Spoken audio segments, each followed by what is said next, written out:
అందరికీ నమస్కారం అండి. విచ్చేసిన పాత్రికేయ మిత్రులకు, ఎలక్ట్రానిక్ మీడియా సోదరులకు, అలాగే సోషల్ మీడియా ఇన్‌ఫ్లుయెన్సర్స్‌కి అందరికీ పేరు పేరున వెల్కమ్. 'దండోర' మనం అందరం గూడా ఎప్పుడు గూడా శుక్రవారం రాగానే మలయాళం సినిమాలు ఏం రిలీజ్ అయినాయని ఎక్కువ చూస్తున్నాం ఈ మధ్య. తెలుగులో వెబ్‌సైట్, ఓటీటీ ప్లాట్‌ఫామ్స్‌లో. అలా ఒక మంచి సినిమా ఏదో ఎప్పుడు ఫైట్‌లు, 4 పాటలు, ఏదో 4 కామెడీ సీన్‌లు ఉన్న సినిమాలు చేసి, అదంతా బోర్ కొట్టిన తెలుగు ఆడియన్స్‌కి ఎందుకు మలయాళం సినిమాల్లోకెళ్తారంటే నేటివిటీకి దగ్గరగా ఉంటాయి కాబట్టి, ఆ సినిమాలు చూద్దాం అనిపిస్తది. అందరికీ గూడా. ఈవెన్ యాక్టర్స్‌కి కూడా ఏమొచ్చినియి, ఆ సినిమాల్లో ఏం చూపిచ్చారనే దాని మీదనే ఇంట్రెస్ట్ ఉంటది. అలాగే ఈ సినిమాకొచ్చేసరికి 'దండోర' అంటే ఈ బంచ్‌లో నేను చేసే సినిమాలన్నీ గూడా కొంచెం ఎక్కువ అలాగే ఉంటాయండి. నేటివిటీకి దగ్గరగా, రియలిస్టిక్‌కి దగ్గరగా, రియలిస్టిక్ అప్రోచ్ ఉంటది ప్రతి సినిమాలో కూడా. అలాగే ఈ సినిమా ప్రొడ్యూసరు బెన్నీ గారు. నాకెందుకో అక్కడక్కడ ఈయన్ని చూస్తే క్రాంతి గారు కనిపిస్తా ఉంటారు. క్రాంతి కుమార్ గారు. వీళ్ళందరిది బెజవాడే వీళ్ళందరిది. ఎందుకంటే 'స్వాతి' లాంటి ఒక సినిమా క్రాంతి గారు ఎలా చేసుంటారబ్బా అని అనుకున్నా. నేనప్పుడు కొత్త నేను ఇండస్ట్రీకి. అంటే ఇండస్ట్రీ కాదు. ఇండస్ట్రీకొచ్చిన తర్వాత ఆయనతో ఒక సినిమా చేసినప్పుడు 'స్వాతి' లాంటి సినిమా ఈయన తీశారా అని అనుకునేవాడిని. 'పాడుతా తీగ' సినిమా ఆయన డైరెక్టరు, నేను ఆర్టిస్టు. అలాగే ఒక డిఫరెంట్ ఫిల్మ్స్ ఆయన చాలా చేశారు. 'క్రాంతి కుమార్' గారు ప్రొడ్యూసర్‌గా చేశారు, డైరెక్టర్‌గా చేశారు. అలాగే ఈయన బెన్నీ గారు. ఇతనిలో ఏదో తెలియని భావాలున్నాయి. చెప్పరానికి కూడా చెప్పలేడు గూడా ఆయన. కానీ ఎవరైనా చెప్తే వింటే ఇదే అనుకునే రకం అనమాట ఈయన. ఇదే తీయాలి. నేను ఇదే తీయాలి అని అనుకునే టైపు ఈయన. సో, అలాగే డైరెక్టర్ గారు మురళి గారు. నాకు స్క్రిప్ట్ చెప్తా ఉన్నప్పుడు ఆఫీస్‌కొచ్చినప్పుడు స్క్రిప్ట్ చెప్తానన్నప్పుడు, సరే ఎక్కడా పనిచేసిన అనుభవం లేదు అనన్నారు. స్క్రిప్ట్ ప్రొడ్యూసర్ గారికి నచ్చింది అన్నారు. డబ్బులు పెట్టేవాడికి డెఫినెట్‌గా బావుంటేనే పెడతాడు గదా! అనే ఉద్దేశంతోటి విన్నాను.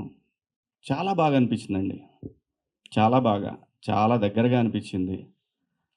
మన సొసైటీలో ఉండే ఏవైతే ఇప్పుడు ఊరికే పైకి మాట్లాడుతున్నా గానీ, ఇంకా దాని తాలూకు ప్రభావం ఒక పాయిజన్‌లాగా అలా కంటిన్యూ అవుతానే ఉంది వ్యవస్థలో. అదే కులం. ఆ కులం పోదు ఎప్పటికి. కనీసం పోగొట్టడానికి ప్రయత్నం అంటూ జరుగుతానే ఉంటది. అలాంటి ఒక ప్రయత్నమే 'దండోర' ఖచ్చితంగా. చాలా బావుంటదండి సినిమా. చాలా బావుంటది. ఆర్టిస్ట్‌లుగా, ఆర్టిస్ట్‌లుగా నిజంగా ప్రతి ఆర్టిస్ట్‌కి ఇందులో పనిచేసినోళ్ళకి, ప్రతి ఆర్టిస్ట్‌కి పండగే పెర్ఫార్మన్స్ చేయటానికి. లైక్ 'బిద్దమాధవి' గారు. అంటే మలయాళీ ఆర్టిస్ట్‌లు చాలా బాగా చేస్తారు. తమిళోళ్ళు చాలా బాగా చేస్తారనుకుంటే కాదు. వాళ్ళకంటే బాగా చేసే ఆర్టిస్ట్‌లు తెలుగులో చాలా మంది ఉన్నారు అని అనటానికి ఈ సినిమా మీ అందరి ముందుకి రాబోతా ఉంది. అదైతే నిజం. చాలా బా చేసింది తను. చాలా బా చేసింది. తన ఫేస్‌లోనే ఏదో ఒక తెలియని మ్యాజిక్ ఉంటది. క్యారెక్టర్‌లో అంత బాగా ఇన్వాల్వ్ అయిపోయి చేశారు. అలాగే నేననుకున్నాను 'నవదీప్' విషయంలో తెలుగు సినిమా ఇండస్ట్రీలో ఒక పెద్ద విలన్ అవుతాడనుకున్నాను నేను. అంత పొటెన్షియల్ ఉన్నటువంటి ఆర్టిస్ట్ 'నవదీప్.' నిజమండి ఇది. తన ఐస్, తన ఐస్ దాన్నింకా ఎవరు వాడుకోలేదని నాకిప్పటికి గూడా ఆ ఫీలింగుంది. చాలా గ్రేట్ యాక్టర్ తను. Great actor. నేను ముఖస్తుతికి చెప్పట్లేదు. ఆ పొటెన్షియల్‌ని వాడతలే. మావోడు గూడా కామెడీగా తీసుకొని ఎళ్ళిపోతా ఉన్నాడు లైఫ్‌లో. ఏం చేస్తాం? ఎంతకాలం అని వెయిట్ చేస్తాం? ఇంకా వస్తే వెయిట్ చేయాలి తప్పదు. కానీ ఖచ్చితంగా అవుతాడు. చూడండి మీరు నా మాట. ఇది ఊరికే పోదు ఈ మాట. ఇదైతే నిజం. అంటే నేను ముఖస్తుతిగా చెప్పట్లేదు. చాలా గొప్ప ఆర్టిస్ట్ అండి తను. చాలా. అలాగే మనోడు నందు గానివ్వండి, తమ్ముడు గానివ్వండి, అందరూ చాలా బా చేశారండి. ప్రతి ఒక్కళ్ళు ఇన్వాల్వ్ అయిపోయి చేశారు. ఇన్వాల్వ్ అంటే అది అది వచ్చినప్పుడు పులికి గనక ఆకలి మీద ఉన్నప్పుడు ఒక జింక దొరికిందా, దాన్ని ఎలా అయితే చిత్రవధలు చేసి తినేస్తదో అలాంటి పాత్రలు ఇక ఈ సినిమాలో ప్రతి ఒక్కళ్ళకి దొరికినాయి. సో, అందరూ చెప్పే మాట సినిమా చాలా బావుంటది. మీరందరూ చూడండని. ఖచ్చితంగా ఈ ఇయర్‌లో గుర్తుంచుకునే ఒక సినిమా మాత్రం అవుతది ఈ సినిమా. అలాగే ఈ సినిమాకి ఎడిటర్‌గా ఒక అమ్మాయిని ఇంట్రొడ్యూస్ చేశారు. ఇంట్రొడక్షన్ అమ్మా? ఇంతకుముందు చేశారా మీరు? నాకు తెలీదు సారీ ఏమనుకోవద్దు. అలాగే ఫోటోగ్రఫీ గానివ్వండి. ఫోటోగ్రఫీ చాలా బావుంటదండి ఈ సినిమా. చాలా బావుంటది. నాకున్న నాలెడ్జ్‌లో చాలా మంచి ఫోటోగ్రాఫర్ తను. తన పేరేంటి వెంకట్ గారు. వెంకట్ గారు. అలాగే మ్యూజిక్, బ్యాక్‌గ్రౌండ్ స్కోర్ అయితే అసలు ఆ 'దండోరా' అనేదైతే బీజీఎం అయితే అద్దిరిపోయిందండి. ఫస్ట్ నేను అదే విన్నాను. నాకు టీజర్ కన్నా అది చాలా నచ్చిందని చెప్పాను వాస్తవంగా నేనన్నదది. అది చాలా నచ్చిందండి. అందరూ పనిచేశారండి ఈ సినిమాకి. మీ అందరి సహకారంతో ఈ సినిమా జూలై డిసెంబర్ కాదు. ఏంటో ఆకలవుతుంది. డిసె డిసెంబర్ 25థ్ రిలీజ్ అవుతుందండి.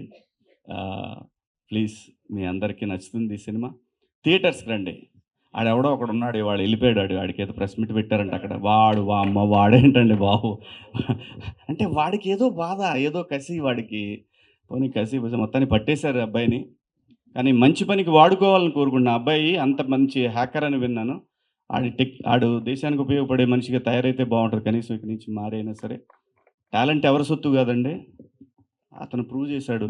చేసింది చాలా దుర్మార్గమైన పనైనా సరే, అతని టాలెంట్ గురించి వింటంటే, వాడు నిజంగా ఒక దేశానికి పనికొస్తాడు గదా! ఈ మనిషి ఎక్కడన్నా సెక్యూరిటీ సిస్టమ్‌లో వాడు యూజ్ చేసుకోవచ్చు కదా! ఇతన్ని అని అనిపించింది నాకు. కానీ తెలిసి తెలియని వయసు, ఖచ్చితంగా ఏదో డబ్బు లేని ఒక తనం, డబ్బు లేని తనం, ఇవన్నీ వెంటబడి అతని మైండ్‌లో ఇలాంటి ఒక ఆలోచన వచ్చి చాలామందికి ఇబ్బంది పెట్టాడు. చాలామందికి ఇబ్బంది తనకు తెలీదు. చాలామందికి ఉపయోగపడుతున్నా అనుకున్నాడు గానీ, బట్ మనకంటూ ఒక రాజ్యాంగం, దానికి లోబడి అందరం బతకాలి గాబట్టి దాన్ని వదిలేసాడు. కానీ ఇక నుంచైనా అతను మారాలని కోరుకుంటున్నాను.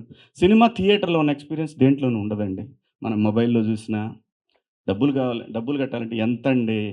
వాడు మనం కొనుక్కునే ఇదే థియేటర్‌లో కొనుక్కునే చిప్స్ ప్యాకెట్ రూ. 100 పెడతాడు వాడు. దాంట్లో 15, 20 ఉంటాయి అన్నీ కలిపి చిప్సు. సో, సినిమా ప్రపంచంలో అన్నిటికన్నా చీప్ అండి. అంటే కొంతమంది మాట్లాడుతా ఉంటారు. మాట్లాడాలని మాట్లాడుతా ఉంటారు గానీ, ప్రపంచంలో అన్నిటికన్నా చీప్ వస్తువు ఏదైనా ఉందంటే, 3 గంటల సేపు దాన్ని ఒకవేళ ఆ సినిమా బాగుంటే జీవితాంతం గుర్తుంచుకునే ఒక ఎంటర్‌టైన్‌మెంట్ అండి అది. లైఫ్ లాంగ్ గుర్తుంటది ఆ సినిమా. ఒక 'మిస్సమ్మ' సినిమా ఉంది 'ఎన్టీ రామారావు' గారిది. అది ఎప్పటికి గుర్తుంటది. 'పాతాళ భైరవి' ఎప్పటికి గుర్తుంటది. చచ్చిపోయేటప్పుడు గూడా పిల్లలకి మనోళ్ళకి ఆళ్ళకి కూడా చెప్తాం మనం. "అరే! భలే సినిమా అలాంటి సినిమా ఉంది. ఓ 'బాహుబలి.' సినిమా అనేది పెట్టేది రూ. 200 కావచ్చు కానీ, అది జీవితంలో మార్పులు తీసుకొస్తది. జీవితాంతం గుర్తుంచుకునేలా చేస్తది. ప్లీజ్ థియేటర్‌కి రండి. థియేటర్‌లో చూడండి. బావుంటేనే చూడండి. బాలేపోతే ఎవడు మనం చెప్పినా చూడరు, పెట్టరు. థియేటర్ ఎక్స్‌పీరియన్స్ దేంట్లోనూ రాదండి.